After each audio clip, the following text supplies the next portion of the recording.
Coming up, a departure from politics in this episode. Gary Edwards is my special guest. He is part of the famous Edwards family and for a number of years was a vital cog in the management and operation of that icon of Ipswich retailing, R.T. Edwards & Sons. But Gary wasn't always involved in the business. So if you love local Ipswich history, keep listening. It's Friday, July 24, 2020, and I'm Alan Roebuck. Welcome to Ipswich Today, which acknowledges the traditional custodians of the land on which it is produced and pays respects to elders past, present and emerging. This podcast is supported by Kinetics, people-powered web hosting trusted by Australian businesses since 1999. I caught up with Gary Edwards in his office. First of all, Gary Edwards, thank you very much for talking to Ipswich Today. Thanks very much for the opportunity, Alan. We've got to pick somewhere to start with the Edwards family history, so let's start in 1931. That was the year your grandfather started in business as a solo trader. What did your dad tell you about those years? Alan, I know from Dad he actually kept my grandfather's bike. He lost his job just as he qualified as an apprentice from the railway workshop. And he always tells the story that he borrowed £5 from his Auntie Rose. And we still have the push bike that he started going door to door around Ipswich, doing electrical repairs and things like that. And Dad used to often say that, obviously Dad wasn't born at that stage, but as a young fella, how tough it was, but he made a lot of very loyal customers over the time. And if I could just tell you, Alan, when we celebrated our 75th anniversary, we had a bit of a competition for the oldest receipt, and someone had a handwritten one from my grandfather from 1934, and I won't tell you the price, what he did for £1 doing some electrical work, but a lot around that North Ipswich, some of the older suburbs of Ipswich, that's where he was door to door doing electrical repairs and installation. So your grandfather was just a straight ahead electrician? Absolutely, yep. So he qualified as an electrician, and in the Depression he lost his job, so we had to find something to support himself at that stage. Transitioning from a tradesman on a push bike to the first shop, that would have been a big step. Do you know when that happened? Not exactly sure, Alan, but it would have happened mid-1950s. And because he started for quite a while in the electrical contracting side, but when he started it was in East Street, just down from 66 East Street, our main showroom. It was an old cake shop, and his first employees were a couple of relatives, and we have a couple of photos of his appliances in those days, a choice of like one toaster, 2 wash machines and things like that. But yes, he started in East Street. So at the time, the major department store would have been Crib and Foots. So he was the little guy starting up in opposition to the big guys. Yeah, not only Crib and Foots, but he often used to tell me the story that he was the little guy against a couple of well-known electrical contractors and things like that, that a lot of them thought he was trying to punch above his weight, even starting in a business. He found it very competitive when he first started. Let's fast forward a little bit to when you were born. What are your first memories? Oh, Alan, that's going back a few years now, but Mum and Dad lived in Roderick Street, right next door to St Andrew's Hospital, and so I always remember this was nowhere near the size now. There was an old house where the matron used to live, but on the other side there was a little neighbourhood of a lot of mates that I still remember, Mark and Andrew and things like that, playing in the sandpit and climbing the local tree in the backyard, and came from a really loving family, and it was a really close little neighbourhood, about 3 or 4 homes there in Roderick Street. And what about trips away from that little nook in Ipswich, family activities on the weekend, that sort of thing? 2 major ones, Alan, was my dad always had a love of the land, farm, and I remember him in 1966, I was a very young fellow at the time, buying his first property out at Ripley, which we still own, and just going out there with my favourite horse was Shorty, that we had for the next 17 years. So just over time, as Dad could afford it, buying some rural property all around the Ipswich area. And the other great thing I always remember was coast holidays with all the extended family. My grandfather bought a place down in Labrador, units that we all used to share together, playing on in the Broadwater and down at Southport. Well, that's interesting. So is it fair to say you bucked the trend? Because I thought the Ipswich Convention was the southern Gold Coast would be invaded, and that was called Little Ipswich. That's right. No, yeah, I know. Yeah, but I remember. No, we were on the north side out there, and we always just loved the Broadwater. Going water skiing and fishing in those areas up there with all the cousins. Well, the population of the city was a lot less back in those days. Could you sort of talk us through a bit of a snapshot of what Ipswich was like? What were the features that stick in your mind? that everybody knew everybody. And I always remember, Alan, the thing that really demonstrated that to me, it was 1974 flood. I was just about to start grammar school, and because the floods extended the holidays, and just at the time we had quite a few of our premises flooded, and just the people who turned up to help. And I think that was the thing that always impressed on Dad and made it as part of our company, always helping other people. They're just the people who came out, the staff, everyone was just pride of assistance to get us going, because we virtually were completely wiped out that time. I remember Dad always says that was the closest he ever came to, pardon the pun, going under. That's interesting you talk about 1974 in those terms, because that's our image of the 2011 flood. And I think the difference might be there just wasn't the concentration of media coverage back in 1974. So what you're saying, it was a very similar mud army to the rescue. Absolutely. People come out of everywhere helping, and everyone was helping each other at that time. And that's just one of those early memories I spoke in Ipswich. And the other thing about Ipswich was just, I guess because both my family, both sides, had been long established for several generations, Ipswich, people knew each other, cousins, relatives and things like that. You'd always go, and I was also involved in a church out at Raceshoe, and just that real community that people would know each other and support each other no matter what was happening. And how were your school years? You mentioned Ipswich Grammar back then. What are the highlights of your school years? My school years, Alan, I started off, because I lived right in centre there, I went to Ipswich Central Boys, and had the distinction of they closed the school after I finished in year 7, and it merged with the girls' school and became Ipswich Central. And grammar school, it was one I always remember as a young fella. My cousin Mark Edwards was at grammar. He's a few years older than me, just put that on the record. But him and his dad Lou would pick me up every morning going up to the grammar school. So we'd always be talking about the current affairs, what was happening in Ipswich and things like that. I remember for every morning doing that. And at grammar school, my chosen sport was soccer. I love soccer and cross country. They were my two ones up there. And I guess from an academic point of view, was like the histories, the maths and the sciences I loved at school. By the time you reached grade 12 and senior, did you have a career path in mind? Absolutely, Alan, but it never went to the way I thought.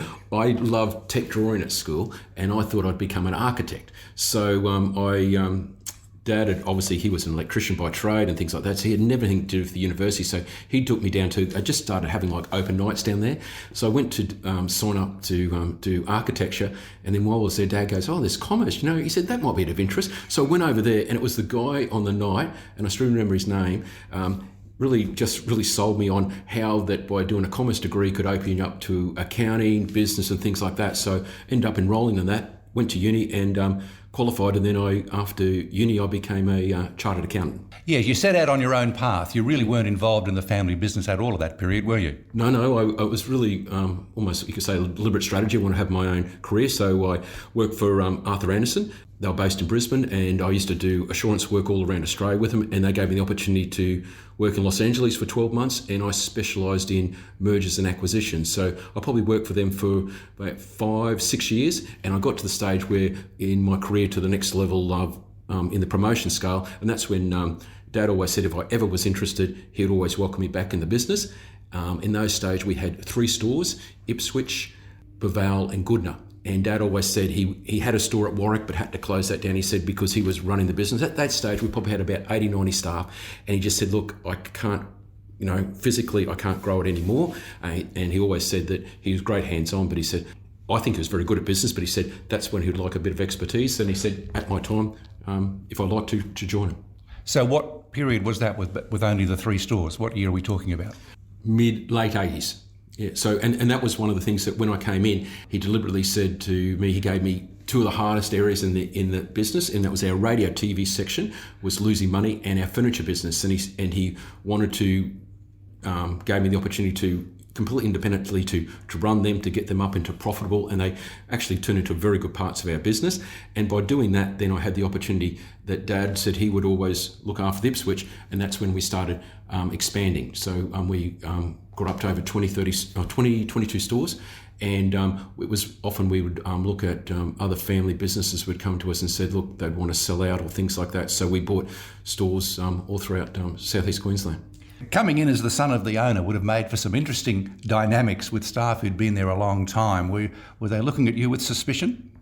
Oh, that's a good question, Alan. I must admit I was felt really welcomed, and you're right, a lot of our staff, we used to have on board for those who served over 25 years. And we had a lot of staff who had started their apprenticeship with us and their whole career with us. But they made me feel really welcome. And I think, as I said, when I was at uni, I'd often go in and do holiday work on the delivery trucks or whatever, or working in the office. Every year I'd do something in the business. So I think people knew of me and knew that I wasn't afraid to tackle anything. And as I said, they were all very welcome, and they might have said things behind my back, but were always upfront to me, incredibly obliging.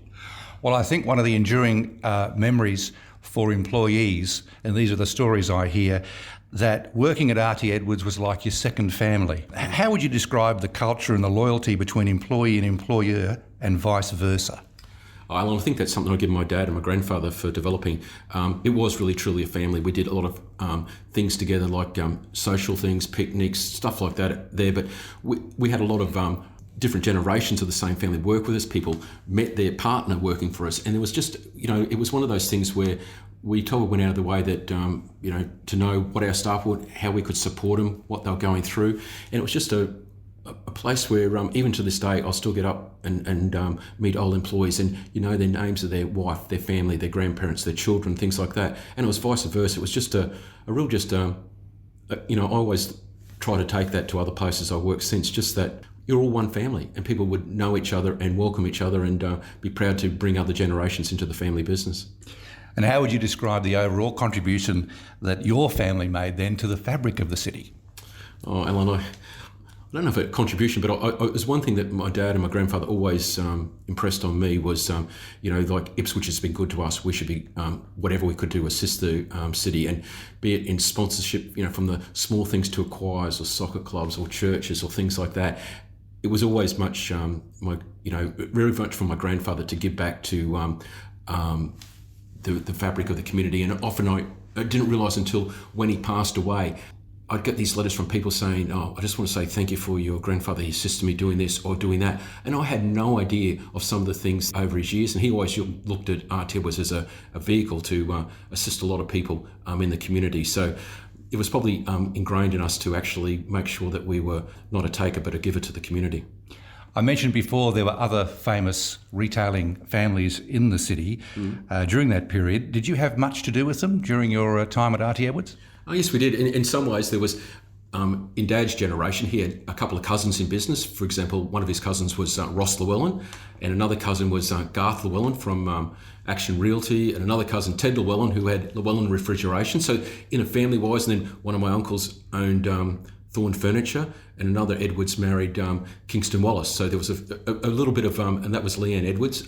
So there was, just in family-wise, there was some relationships, but I always put it back to that Dad took over from running RT Edwards when he was 19. He still actually hadn't finished his apprenticeship. And he always said that my grandfather at that stage was had been elected Deputy Mayor of Ipswich, and he then decided in his 40s to go into full-time church ministry. So he said to my dad, I'm going into ministry. I want the business to support me and to actually, while I do that. So, and Dad from a young age was involved in a lot of like Roderick, probably younger than normal into business. And so I think in a lot of ways he grew up with a lot of business people. So it was men and women that were lifelong friends, and a lot of the names of the people that he had relationships for many years, right from a young age. What period would you call the golden age of retailing?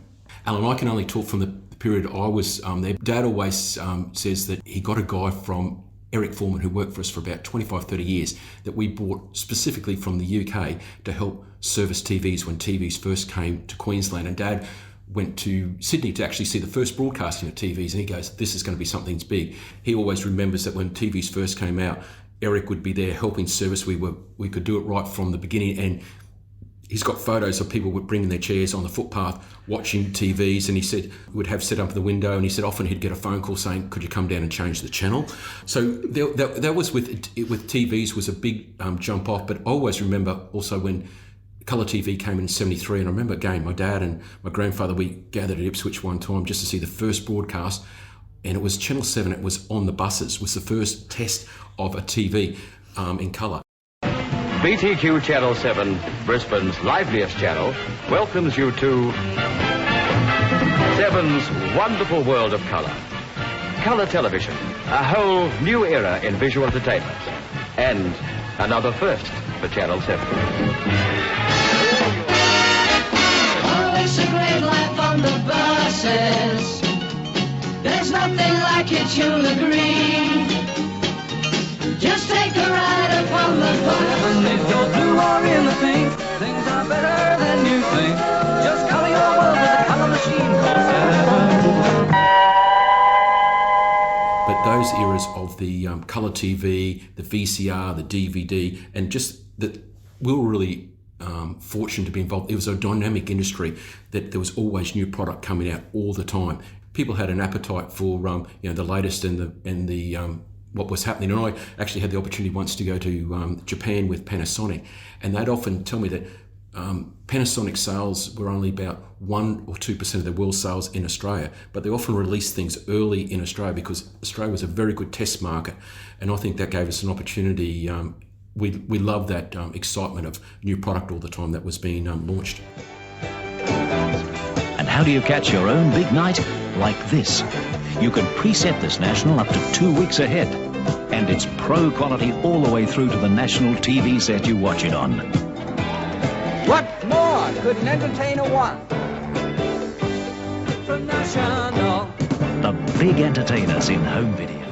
There's no doubt about it that each decade had its own must-have appliance or gadget, and you've listed some of them there. But I imagine it began maybe with electric fridges and washing machines, something as simple as that. Absolutely, and that's probably one of the things that really helped us get established in Ipswich. We ran our own service department, which is quite unique in the way Dad had this philosophy that anything we sold, we could service. So we had a lot of washing machine guys and refrigeration technicians and things like that. And that, you're right, there was an era there. I mean, the products were built to last. Like some of those ones, people would complain in those days that the fridge was only 25 years old and they were updating it. And I remember talking to some customers that would have lifelong appliances from us that they'd bought, when they first got married, and they'll just change over then. But you're right, there was some dynamic changes in those home appliances at that stage. The Twin Tub Hoover-matic. It swirls clothes cleanest, it whirls clothes driest, and it does both jobs at once. In the washing tub, Hoover's exclusive boiling action pulsator swirls sudsy water through and through the clothes, getting them boil clean. In the spin can, the clothes are double rinsed in clear water. See the Hoover-matic washer at your Hoover retailers. 126 guineas. Heater model, just 7 guineas extra. By the 1990s, you were well entrenched in the business, pre-widespread internet use and online shopping. How has retailing changed back then and in the 2000s? I think the big change that was happening then, Alan, was just choice. And I go back to I remember when I met one of the guys who took over, who worked for us for many years in our furniture store, Brian.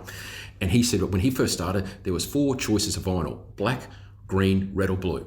And I guess it was, you go into a lot of those eras, even the washing machines, there were very few choices. And in the 90s, the choice just escalated from both the Asian products and the bringing a lot more from America and things like that. We had a huge selection of choices, and I think that made the size of the stores change dramatically, the customers' expectations, and just to be competitive in retail, you had to pick which ones you were going to choose and do it well. I know one that, for example, Samsung, we were the one of the first retailers. It was just us and David Jones sold Samsung in Australia. They came to us, and we were ones to often look at some products. Before we'd sell products, we used to put it through our service division and get an independent report from our guys saying, is this easy to service, does this make sense, and things like that before we sold it. So one of those ones in the 90s, there was a lot of new, I think Samsung came to Australia in the late 80s, but in that 90s and 2000s, there was a lot more choice of manufacturers and suppliers coming to Australia, and it made a very exciting time in choice of products. The decision to sell the family business must have been an emotional time for the family after 77 years. What were the discussions that went on in the lead up to making that final decision? A very good question, Alan. I think the big one was at that stage, we were probably turning over in our retail side probably about 125 million. And I remember sitting down with our financial controller, my dad at the time, mapping out. We were growing by adding new stores, but it was becoming incredibly competitive. The internet was starting, and short store sizes were changing. And we twice did a strategic plan saying we'd either have to grow exponentially, not just by the size we're going, to be competitive price-wise and things like that. And you could see a change. We were in Retrovision and we're the largest member of that, but I could see the changes happening there with other players coming. So we wrote a strategic plan that either would have to grow exponentially or look at, where would our strengths be. And we never put our business on the market. It was on the one day, and this is a story that I could give you more detail, on the one day within a couple of hours, we had 2 independent people ring us saying, would you be interested in selling your business? One rang me, one rang my dad, and he was out visiting one of my stores, and when he came back, I always remember, I went to see him about an issue and he was just getting out of his car. I said, Dad, I need to tell you about a phone call I got. And he said, no, I need to tell you about a phone call I got. And so we both compared notes and we then just prayed about it and going, okay, what is the future? We could see where we were going as an organisation, and it just became that it was the right time that to move on to the next phase of retailing. We could see, I guess because of some of the industry things we were involved in, we could see a rapid change going to happen in the next 5 to 6 years in retailing. Well, you eventually sold to a South Australian company, and on the face of it, after they took over, the retailing operation appeared to be travelling really well. What do you think went wrong? I don't want to really comment in a lot of detail. They had probably a different emphasis from us. They concentrated very much on the rental side, and we were probably, rental was just one part of what we'd offer. And I think that I probably won't say many more comments on that, Alan. They probably had a different focus on what we would see with the retailing. And I guess got to say, we did it when we thought from customer service in our era, and they obviously had a different philosophy, the way that they looked after retailing in after us, which is, as I said, that's almost 12 years ago since 11 years ago since we exited the business, and retailing's changed a lot since then. No, that's fair enough. Now, your personal reaction to the final closure of those stores that were bearing the Edwards family name when you had no longer control over the situation, that must have been a tinge of emotion there? It was. I remember that when they phoned us before it was announced publicly, they wanted to brief us on it and things like that. And that's one thing they did the whole time after they acquired the business. They did treat the name with respect. Probably, I know some family members found it hard seeing our name up there when we no longer control how it was used or things like that. And so some family members were probably in some ways very relieved that the name was probably not consigned to history, but it was probably filed away, that because there was good memories up to that point in time. So it was a tinge of sadness when I went there, but also I can understand where they were going from. You just have to look what's happened in retail in the last 12 months and what's happened to other key retail players. Well, the name Edwards hasn't disappeared from the business register entirely. Less profile in the public is Edwards Property Group. Now, you quickly transitioned to a major owner of commercial property over a wide area. What was your role then?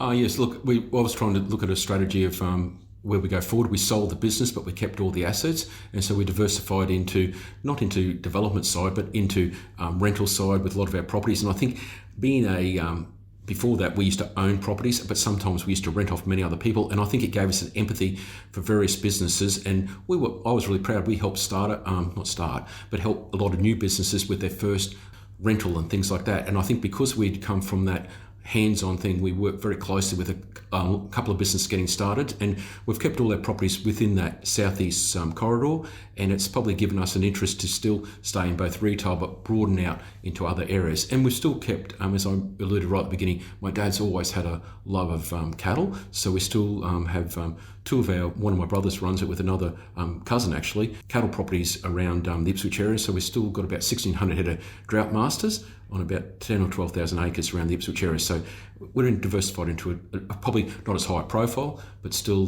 things that we enjoy doing. In recent years, you've gone out on your own again. It's almost as though you've come full circle from merger and acquisitions in the US. You're now CEO of a major aged care provider. Mm-hmm. So do you still have any day-to-day involvement in the family business? I still keep in touch very much. Yeah. So and I still talk to my two sisters and brother are still involved in the business, and I still keep in touch with them on a very regular basis. They keep me informed on what's happening, and I give my input, and it's working really well like that. You're right, Church of Christ is my full-time job. I'm based at Kenmore.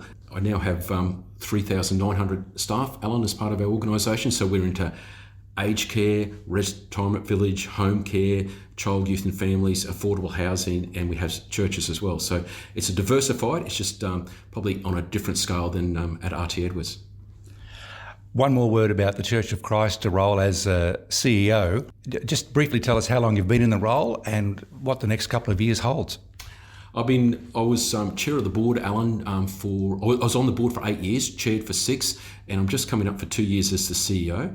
We've gone through, in the period that I've been involved, a period of renewal with our 5-6 new facilities, probably spent almost 150 million. We just opened one last week in Boona, Little Mountain up on the Sunshine Coast, development down at Lady Small site that we have down the Gold Coast. So we're going through looking at our assets and making sure that we give not only the best level of service, but where we can afford it to upgrade our physical facilities. And I guess in the aged care side, there's a Royal Commission to Aged Care. So at the moment, we're making sure that we're all up to date, giving the highest level of clinical support to all our residents. But I think when that report comes down, I think it's been now delayed. It was supposed to be November, but early next year, it'll give a bit of I believe it probably change in direction and funding for aged care going forward. So I'm very much worked through with the board. The last 2 years has been expansion. This at the moment, get everything working to the best possible ability, all our facilities, and to look at what the market will be doing in 2021 on. Gary Edwards, really appreciate your extended time this morning and the conversation. Thanks for talking to Ipswich Today. Thanks very much for the opportunity, Alan. All the best.